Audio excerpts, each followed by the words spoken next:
Hello friends, आप सभी को जैसा कि पता ही होगा, यदि आप CCNA कर रहे हैं तो सिस्को ट्रेसर के बारे में आज हम बात करेंगे। सिस्को ट्रेसर क्या होता है, सिस्को पैकेट ट्रेसर क्या होता है और इस पर कैसे काम किया जाता है। ठीक, तो चलिए कुछ ओवरव्यू देख लेते हैं। जैसे यहाँ पे फाइल में जाएंगे तो फाइल में न्यू का ऑप्शन है, ओपन का ऑप्शन है, सिंपल का ऑप्शन है, सिंपल भी रहते हैं इसमें, रिसेंट फाइल्स है, ओपन एक्टिविटी सीक्वेंस है, सेव करना हो सेव एग्जिट ओके।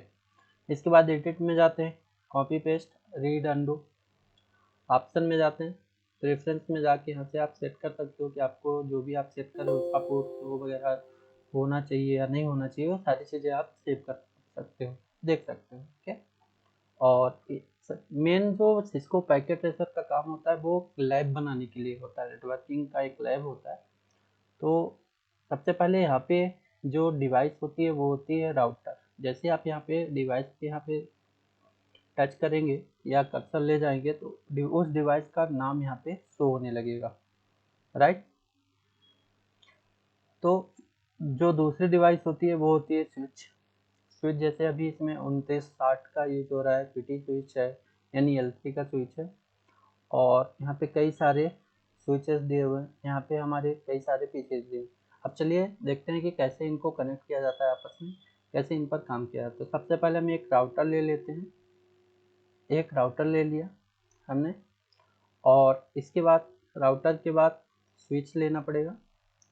मैंने दो स्विच यहाँ पे, यदि यहाँ पे आप कंट्रोल बटन के साथ कर्सर पे क्लिक करते हैं तो आपको यहाँ पे मतलब बैक टू बैक क्लिक करने की ज़रूरत नहीं पड़ेगी, एक साथ में आप चाहे जितने स्विच असाइन कर सकते हैं, जितने स्विच चाहे आप ले सकते हैं। अब मैं इसको यहाँ से हटा देता हूँ। अब मैं कुछ यहाँ से कंप्यूटर सेलेक्ट कर लेता हूँ। जैसे यहाँ पे एक PC मैंने सेलेक्ट किया तो एक बार बिना कंट्रोल के टच किया था, इसलिए एक ही PC सेलेक्ट कर, यदि मैं कंट्रोल के साथ करता हूँ यहाँ पे मैं कई सारे PC को आपस में जोड़ सकता हूँ। ओके, अब यहाँ पे केबल्स भी कई तरह के होते हैं। जैसे ये तो ऑटोमेटिकली चूज कनेक्शन टाइप लिखा हुआ, मतलब यहाँ पे ये ऑटोमेटिक ही कनेक्ट कर देगा केबल से। और इसमें होता क्या है कि सेम डिवाइसेस में क्रॉस केबल यूज होती है और डिफरेंट डिवाइसेस में स्ट्रेट केबल यूज होती है। तो सबसे पहले यहाँ पे मैं इस पर क्लिक कर लेता हूँ कंट्रोल के साथ, और फिर मैं बारी बारी से इसको कनेक्ट कर देता हूँ स्विचेस के साथ जो हमारे पीसीस हैं। ओके,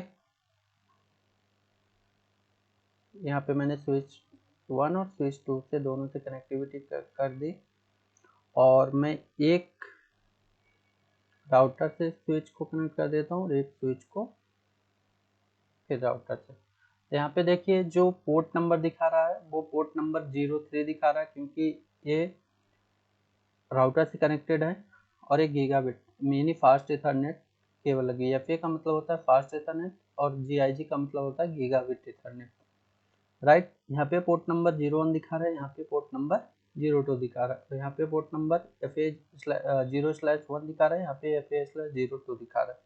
ये हमारा PC1 है और ये PC2 है और ये PC3 है और ये PC4 है। ठीक, अब इसके बाद मैं क्या करता हूँ, यहाँ पे क्लिक करके हटा देता हूँ, क्योंकि इसके बाद अपने अब चलते हैं राउटर के कंसोल पे सेटिंग करने। तो सबसे पहले यहाँ पे आपको जैसे राउटर में आप CLI ओपन करेंगे तो यहाँ पे आपको नो लिखना है, नो लिखने के बाद इंटर करना है, इंटर करने के बाद इनेबल कर देना है, आपका राउटर स्टार्ट हो जाएगा, राइट। उससे पहले क्या करते हैं कि PC जो हमारे PC हैं उनकी IP डिफाइन कर देते हैं।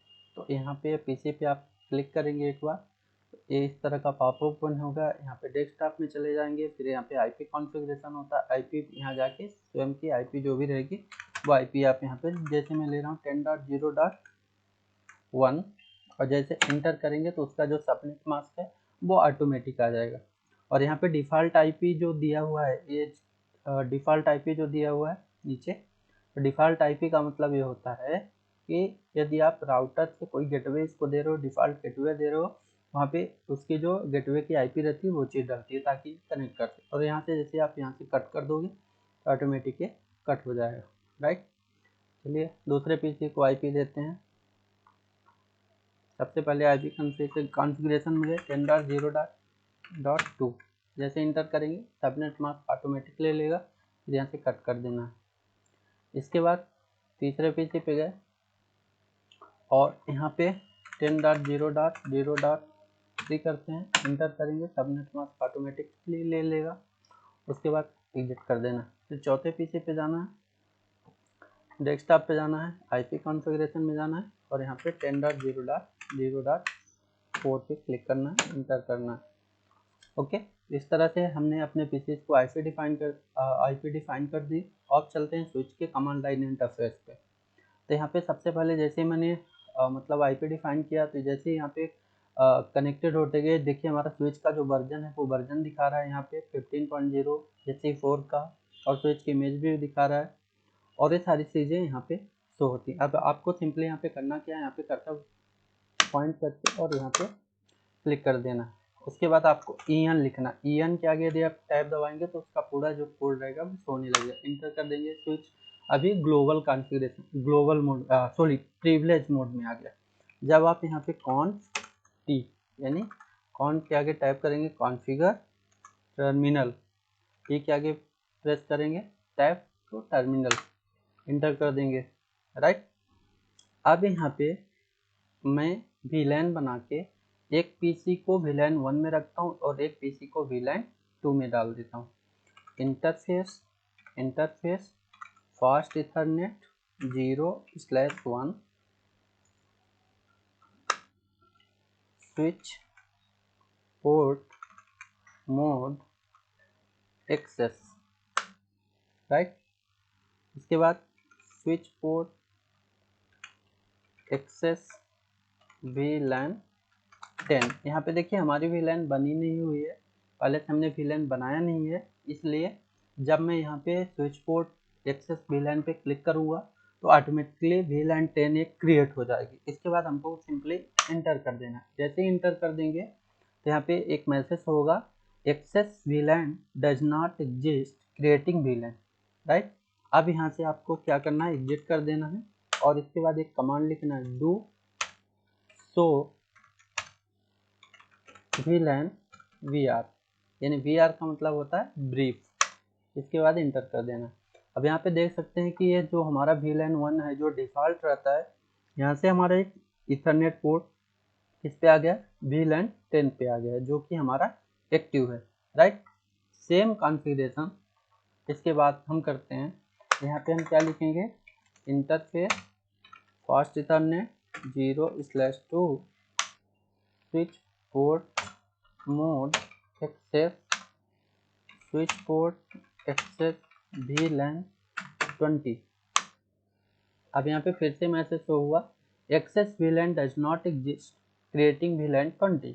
इसका मतलब ये हुआ कि हमारे पास पहले से VLAN 20 नहीं बनी हुई थी। जैसे हमने यहाँ पे इंटर किया, यानी इंटरफेस फास्ट इथरनेट 0/2 को जैसे मैंने यहाँ पे मतलब VLAN 20 पे डालना चाहा और VLAN 20 हमारा पहले से नहीं बना हुआ था, तो इसने एक नया VLAN 20 के नाम से बना दिया। राइट, अब चलिए देखते हैं किसने बनाया भी या नहीं। तो सबसे पहले यहाँ से एग्जिट होना है और डायरेक्टली यहाँ पे क्लिक करना है, डू सो VLAN VR।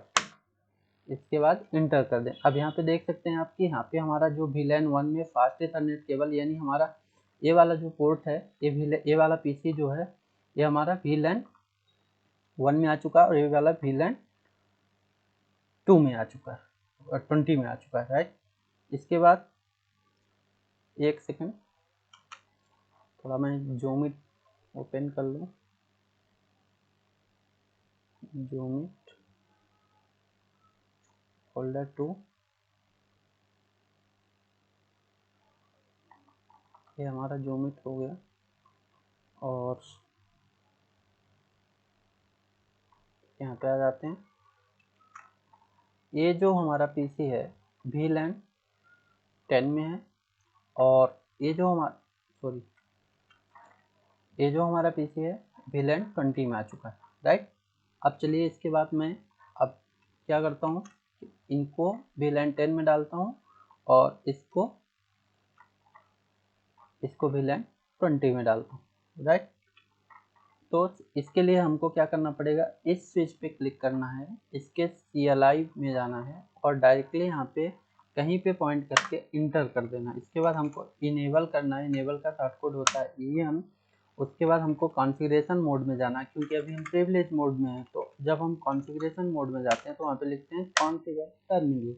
यहाँ पे क्या करेंगे, इंटरफेस इंट लिखने के बाद इंटरफेस कर देंगे। इसके बाद F लिखने के बाद टैब प्रेस कर देंगे, फास्ट करना 0/1 को स्विच पोर्ट मोड एक्सेस करना है, इसमें स्विच पोर्ट एक्सेस VLAN 10 में, राइट।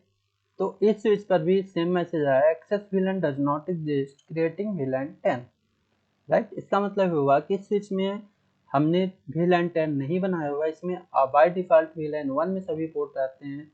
किसी भी स्विच का फंडा होता है कि जब तक हम VLAN कोई भी VLAN क्रिएट नहीं करते हैं तो हमारे जो पोर्ट रहते हैं वो बाय डिफॉल्ट VLAN 1 में ही रहते हैं, जब तक कि हम कोई नया दूसरा VLAN बना के उस पोर्ट को दूसरे VLAN में ट्रांसफर ना करें। ओके, तो चलिए हम क्या करते हैं, यहाँ पे जो हमारा पोर्ट नंबर 2 है उसको भी यहाँ से एग्जिट हो जाते हैं, और फिर यहाँ पे इंटरफेस फास्ट इथरनेट 0/2 पे, और उसके बाद क्या करना है, स्विच पोर्ट मोड एक्सेस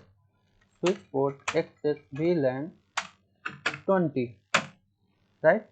फिर से मैसेज आया, access VLAN does not exist creating VLAN। Okay, इसके बाद अपने को क्या करना है, एग्जिट कर देना है, राइट। एग्जिट करने के बाद एक चीज़ मैं आपको बता दूं, इससे पहले राउटर पढ़ने से पहले सबसे पहले आप ट्रंक थोड़ा सा पढ़ लीजिए। उसके बाद मैं राउटर के बारे में दूसरी वीडियो लेके आऊँगा, उसमें राउटर की configuration, inter VLAN routing, router heuristic, ये सारी कॉन्फ़िगरेशन आपको बताऊँगा। तो सबसे पहले मैं यहाँ पे क्या करता हूँ, यहाँ पे मैं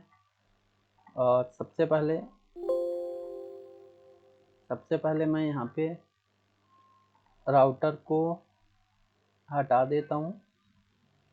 राउटर को हटाने के लिए सिंपली मुझे यहाँ पे क्लिक करना रहेगा। ओके, तो राउटर का पूरा कॉन्फ़िगरेशन ही चला गया। इसके बाद मुझे यहाँ पे क्लिक करना है, और इसके बाद सीधे यहाँ पे ट्रंक बना देना। ओके, जैसे ही हम यहाँ पे ट्रंक बना देंगे तो इस तरह से शो होने लगेगा। अब ये जो हमारा ट्रंक है, ट्रंक होता क्या है एक्चुअली, ट्रंक क्या होता है कि डिफरेंट VLAN या सेम VLAN के डेटा को ट्रांसफर करने के लिए ट्रंक को यूज किया जाता है, राइट। अब यहाँ पे हमारी जो स्विच है डिफरेंट डिवाइस है, सॉरी सेम डिवाइस है ये दोनों स्विच, दैट्स वाई यहाँ पे क्रॉस ओवर केबल यूज हुई है। अब ये डिफरेंट डिवाइस है इसलिए यहाँ पे स्ट्रेट ओवर केबल यूज हुई है। ओके, तो यहाँ पे अभी आप जब देखेंगे तो जो हमारा यहाँ पे मैसेज आ चुका है, जैसे मैंने ट्रंक यहाँ पे यूज किया तो यहाँ पे क्या लिखा हुआ है, line protocol interface fast ethernet 0/2 change state up. Okay, सबसे पहले यहाँ पे इंटर करना है, उसके बाद स्विच पोर्ट नहीं, यहाँ पे इंटरफेस फास्ट इथरनेट 0/3 को स्विच पोर्ट मोड ट्रंक कर देना। कुछ नहीं करना है, सिंपल सा ट्रंक करना है। जैसे यहाँ पे ट्रंक करूँगा तो line protocol interface fast ethernet 0/3 change state up to down, एक बार बंद होगा पोर्ट और फिर से पोर्ट चालू होगा। ओके, यहाँ पे अभी ऑरेंज कलर दिख रहा है, इसके लिए अभी पोर्ट यहाँ पे बंद हुआ है। जैसे मैं यहाँ से टाइम को थोड़ा सा आगे बढ़ा देता हूँ तो पोर्ट चालू हो जाएगा। ओके, यही सेम प्रोसीजर हम स्विच 2 में करते हैं। देखिए, जब कोई भी काम आप स्विच 1 पे करेंगे ना तो उसका जो मैसेज है या कोई भी एरर है वो आपके स्विच 2 पे जरूर दिखेंगे। तो यहाँ पे जाके मैं सबसे पहले इंटर करता हूँ, interface fast ethernet 0/3 switch port mode trunk. Okay, then इसके बाद कुछ भी नहीं करना है, आपको एग्जिट कर जाना है, do so interface TRBR, sorry do, हाँ ओके, कुछ नहीं। अब इसके बाद एक काम करते हैं, जब आप VLAN, मतलब अभी क्या है कि अभी हमारी एक ही केबल जुड़ी हुई है, राइट, तो इसलिए केवल यह एक VLAN के डेटा को ही ट्रांसमिट कर पाएगा। तो जैसे ही यहाँ पे मैं जाके और कमांड प्रॉम्प्ट में यहाँ पे मैं करता हूँ पिंग 10.0.0.1, जैसे इंटर करूँगा पिंग होना स्टार्ट हो जाएगा। इसका मतलब ये है कि जो हमारा PC1 है उसने 4 पैकेट भेजे और उसने 4 पैकेट रिसीव किए। इसका मतलब ये है, इसकी प्रोसेस, पूरी प्रोसेस समझिएगा कि एक्चुअल में हो क्या रहा है। ये जो हमारा PC1 है इसने एक डेटा भेजा है यहाँ से, राइट। इस पोर्ट पे गया, ये वाला पोर्ट बोलता है कि सर PC1 से एक डेटा है इसके पास, तो यहाँ पे सबसे पहले एक आर्क टेबल क्रिएट होगी, राइट। एक यहाँ पे आर्क टेबल क्रिएट होगी। आर्क टेबल जैसे ही यहाँ पे क्रिएट होगी तो उसमें क्या रहेगा कि सबसे पहले बोलेगा कि भैया PC1 से एक डेटा आया, राइट, और इसका जो सोर्स IP एड्रेस है वो सोर्स मैक एड्रेस है। मान लीजिए यहाँ पे सोर्स मैक एड्रेस हमारा क्या है, A है, राइट।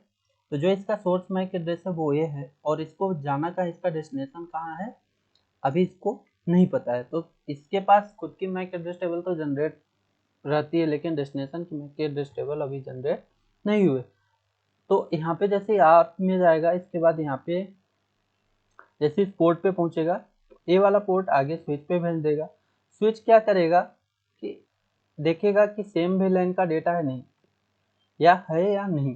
तो सबसे पहले यहाँ पे तो जान लो आप कि 2 VLAN हमने बनाए, एक VLAN 10 बनाया और एक VLAN 20 बनाया हुआ है।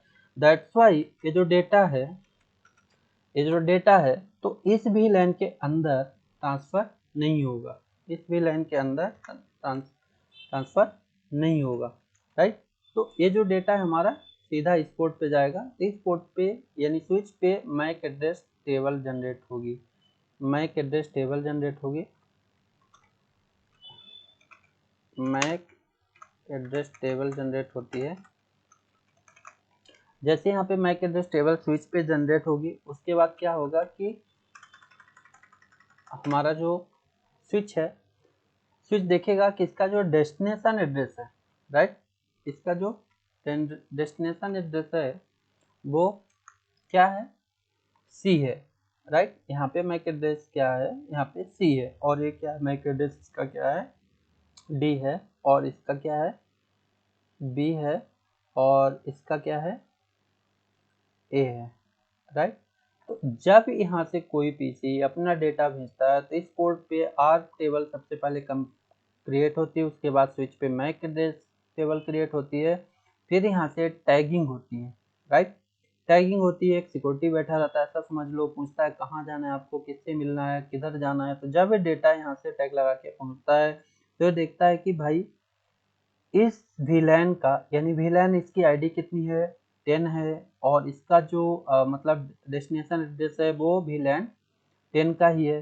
तो इस क्या करेगा, डायरेक्टली इस पे ब्रॉडकास्ट कर देगा। VLAN के अंदर जितने भी पोर्ट रहेंगे सब पे ब्रॉडकास्ट करेगा, राइट, सब पे ब्रॉडकास्ट करेगा। उसके बाद देन जो भी ब्रॉडकास्ट होंगे तो वो देखेंगे कि जो सामने वाला जो सेंडर है उसने जो डेटा भेजा है क्या मेरी IP उसकी IP से मैच हो रही है कि नहीं हो रही है।